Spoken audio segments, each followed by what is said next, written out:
غادرو في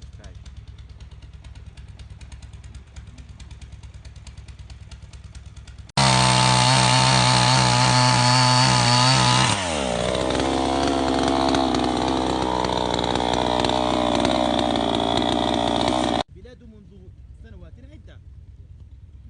أزمة يتضرر منها أكثر من 20 مليون نسمة، يشكلون أكثر من نصف سكان